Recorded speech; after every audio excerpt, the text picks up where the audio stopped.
ભરૂચ જિલ્લાના જંબુસર તાલુકાના વહેલમ ગામે આવેલ absolute R G equipment private limited કામદારોને સરકારી વેતન 462 રૂપિયા છે, છતાં આ લોકો તેમની મનમાની કરીને 462ની જગ્યાએ 355 રૂપિયા 8 કલાક આપવામાં આવે છે।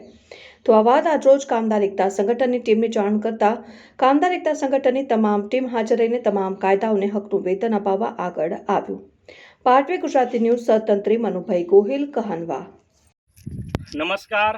આજરોજ કામદાર એકતા સંગઠનની ટીમ ભરૂચ જિલ્લાના જંબુસર તાલુકામાં આવેલ વહેરમ જે ગામ છે ત્યાંના જે કંપની છે કે absolute R G equipment private limited અને ત્યાંના જે કામદારો છે એ કામદારોની એક અરજી હતી કામદાર એકતા સંગઠનની અંદર કે આ કંપનીમાં સરકારી ધારાધોરણ પ્રમાણે વેતન આપવામાં નથી આવતું। જે સરકારી ધારાધોરણ પ્રમાણે 8 કલાકના 462 રૂપિયા જે રોજ આપવો જોઈએ એ ક્યાંક ને ક્યાંક આ જે કંપની છે તે આ કામદારોને શોષણનો શિકાર કરી રહી છે। એમને માત્ર ને માત્ર 355 રૂપિયા જેટલો જ રોજ આપે છે। અને સાથે વાત કરું કે કંપનીની અંદર જે કંપનીમાં કામ કરતા જે બીજા જે કામદારો છે તેઓને પણ ક્યાંક ને ક્યાંક આ લોકો શોષણનો શિકાર વેતન ના આપીને ઓછું વેતન આપીને કરી રહી છે।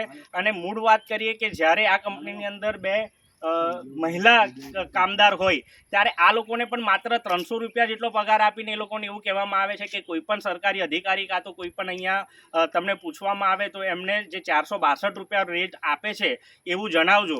આવી પણ માહિતી મેનેજમેન્ટ દ્વારા આપવામાં આવે છે। અને જ્યારે આ અરજી અમારા સંગઠનને મળી ત્યારે આજે અમારી ટીમ આ કંપનીના ગેટ પર છે અને કંપની મેનેજમેન્ટ સાથે કામદાર ભાઈઓની આજે જ્યારે મિટિંગ થઈ અને કામદાર ભાઈઓના કહેવા પ્રમાણે એમને એપ્રિલ મહિનાથી સરકારી ધારાધોરણ પ્રમાણે જે પણ વેતન આપવાનું હોય, જે પણ એમનો પીએફ હોય કે ગમે તેટલી ફેસિલિટીઝ હોય આપવા માટેની બાહેધરી આપેલી છે। તો આવો આપણે જોઈએ કે આ કંપનીની સિવાય તમે જુઓ છો કે ઘણી બધી જગ્યાઓ પર કામદારોનું શોષણ થતું હોય પણ એનો એક જ મતલબ કે પ્રશ્ન છે કે દરેક કામદાર બોલતા નથી અને દરેક કામદાર જ્યારે બોલી નહીં શકે ત્યારે આવા કંપનીના મેનેજમેન્ટને કંપનીના માલિકો અને કોન્ટ્રાક્ટરો આ લોકોને શોષણનો શિકાર બનાવે છે। માટે કામદાર એકતા સંગઠનનું એક સ્લોગન છે કે બોલશે કામદાર તો જીતશે કામદાર। માટે દરેક કામદાર ભાઈઓને આ વિડીયોના માધ્યમથી હું જાગૃત કરવા માગું છું કે તમારા હક માટે તમારે પહેલાં બોલતા શીખવું પડશે, લડતા શીખવું પડશે, તો જ તમને તમારા હકનું જે આ કંપની માલિક છે ત્યારે આપશે। કંપની માલિકો એ પોતાના ઘરના નથી આપતા। તમે જે 8 કલાક પસીનો બહાવો છો, કંપનીમાં કામ કરો છો ત્યારે કંપનીના જે માલિકો છે એ સરકારના ધારાધોરણ પ્રમાણે જો એક પગાર ના આપતા હોય તો આ જે સરકારી તંત્ર છે તેના પર ખરેખર આંગળી ઉઠે છે। માટે આવનારા સમયની અંદર જો આ કંપનીના એક પણ કામદારને કંપની મેનેજમેન્ટ દ્વારા જો હેરાન કરવામાં આવશે તો ચોક્કસથી એમને કાયદાકીય લડત આપવા માટે કામદાર એકતા સંગઠન આગળ રહેશે। અને સાથે ભરૂચ જિલ્લાના લેબર કમિશનર સુધી આ વિડીયો પહોંચાડવાની જરૂર છે કે જો એપ્રિલ મહિનાથી આ જે કામદાર છે કામદારોનું કહેવું છે કે એપ્રિલ મહિનાથી જો અમને સરકારી ધારાધોરણ પ્રમાણે વેતન મળે તો અમે ચોક્કસથી લેવા માટે તૈયાર છે અને કામ કરવા માટે પણ તૈયાર છે। તો આવો આ જે કામદાર ભાઈઓ છે એમને પૂછીએ કે કંપની મેનેજમેન્ટ સાથે શું વાત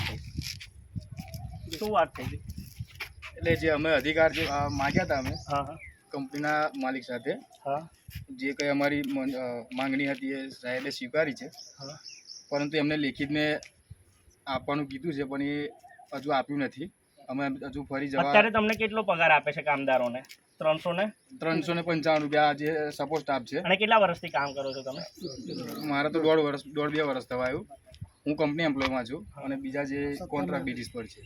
બરાબર છે। તો કંપની મેનેજમેન્ટ સાથે તમે વાતચીત કરી અને જો એપ્રિલ મહિનાથી જો તમને આપે તો એના માટે તમે તૈયારી છો બધા કામદાર ભાઈઓ? બધા જ કામદાર ભાઈઓ તૈયાર છે પણ એ કંપની લખાણમાં આપશે તો ચોક્કસથી। અને આપણે આ બેન સાથે પણ વાત કરીએ કે બેનો આવો, તમને કેટલો પગાર આપે છે અને મેનેજમેન્ટ તમને કેવી રીતના વાતચીત કરવાનું કહે છે કોઈ પણ આવે એ તો એવું કે અધિકારીઓ આવે ને તો 462 રૂપિયા કહેવાના અને 300 વાળા રૂપિયા બે પછી કપાત। તમે કેટલા સમયથી નોકરી કરો છો? વર્ષ થવા આવ્યું। અને તમને કેટલા પૈસા આપવાનું કીધું હતું? કે 500 રૂપિયા કે તમને આલુ, અમે ના લીધા 500 રૂપિયા। 1000 જોઈએ કે મકોમાં રૂપિયા ના જોઈએ। સોના માટે સહી કરવાની કે 462 રૂપિયા લે છે એ સહી કરવા માટે આ લોકોને? એટલે તમે જ્યારે જુઓ કે કોઈ પણ કંપની જે હોય છે એ કંપનીની અંદર જ્યારે આવા કામદારો જ્યારે બોલી ના શકે ને ત્યારે કંપની મેનેજમેન્ટ ને કંપનીના માલિકો ગમે તે રીતના એમને ઓછો પગાર આપીને એમનું શોષણ કરવામાં આવે છે। પણ કહેવાનો મતલબ આજે આટલી મોંઘવારીની અંદર દરેક પરિવાર, દરેક વ્યક્તિ, દરેક કામદાર ભાઈ બહેન તમે જુઓ કે પોતાનું ઘર ગુજરાન ચલાવવા માટે પોતાની પરિસ્થિતિને અનુકૂળ કોઈક ને કોઈક નાની મોટી નોકરી કરે છે, પણ જ્યારે આવા કંપનીના માલિકો અને આવા મેનેજમેન્ટને કોન્ટ્રાક્ટના જે માલિકો છે એ જ્યારે આવો શોષણનો શિકાર બનીને આપણા કામદાર ભાઈઓનું શોષણ કરે ને ત્યારે ચોક્કસથી વાત કહેવાની થાય કે દરેક કામદાર જો બોલતા થશે ને તો આ તકલીફ જે છે ને એ ગુજરાતમાંથી આપણે કાઢી શકીશું. માટે દરેકને વિનંતી છે કે આ વિડીયોને શેર કરો અને કંપની મેનેજમેન્ટને જોઈએ છે કે 1 દિવસ 2 દિવસ પછી જે એપ્રિલ મહિનાની શરૂઆત થાય છે ત્યારે એ લોકો કેવી રીતના એક્શન લે છે અને આ લોકોને કેવી રીતના લેખિતની અંદર આપે છે. જો લેખિતની અંદર નહીં આપે તો ચોક્કસથી એપ્રિલ મહિનાની 1લી તારીખ 2જી તારીખે જો એ લોકો નહીં આપે તો આ તમામ કામદારોને લઈને લેબર કમિશનર સુધી આપણે અરજી કરીશું ને લીગલી પ્રોસેસની અંદર આ કંપનીને એના જવાબ આપવા પડશે. અને માટે આ વિડીયોને શેર કરો અને આ કામદાર ભાઈઓને સપોર્ટ કરો. જય હિન્દ.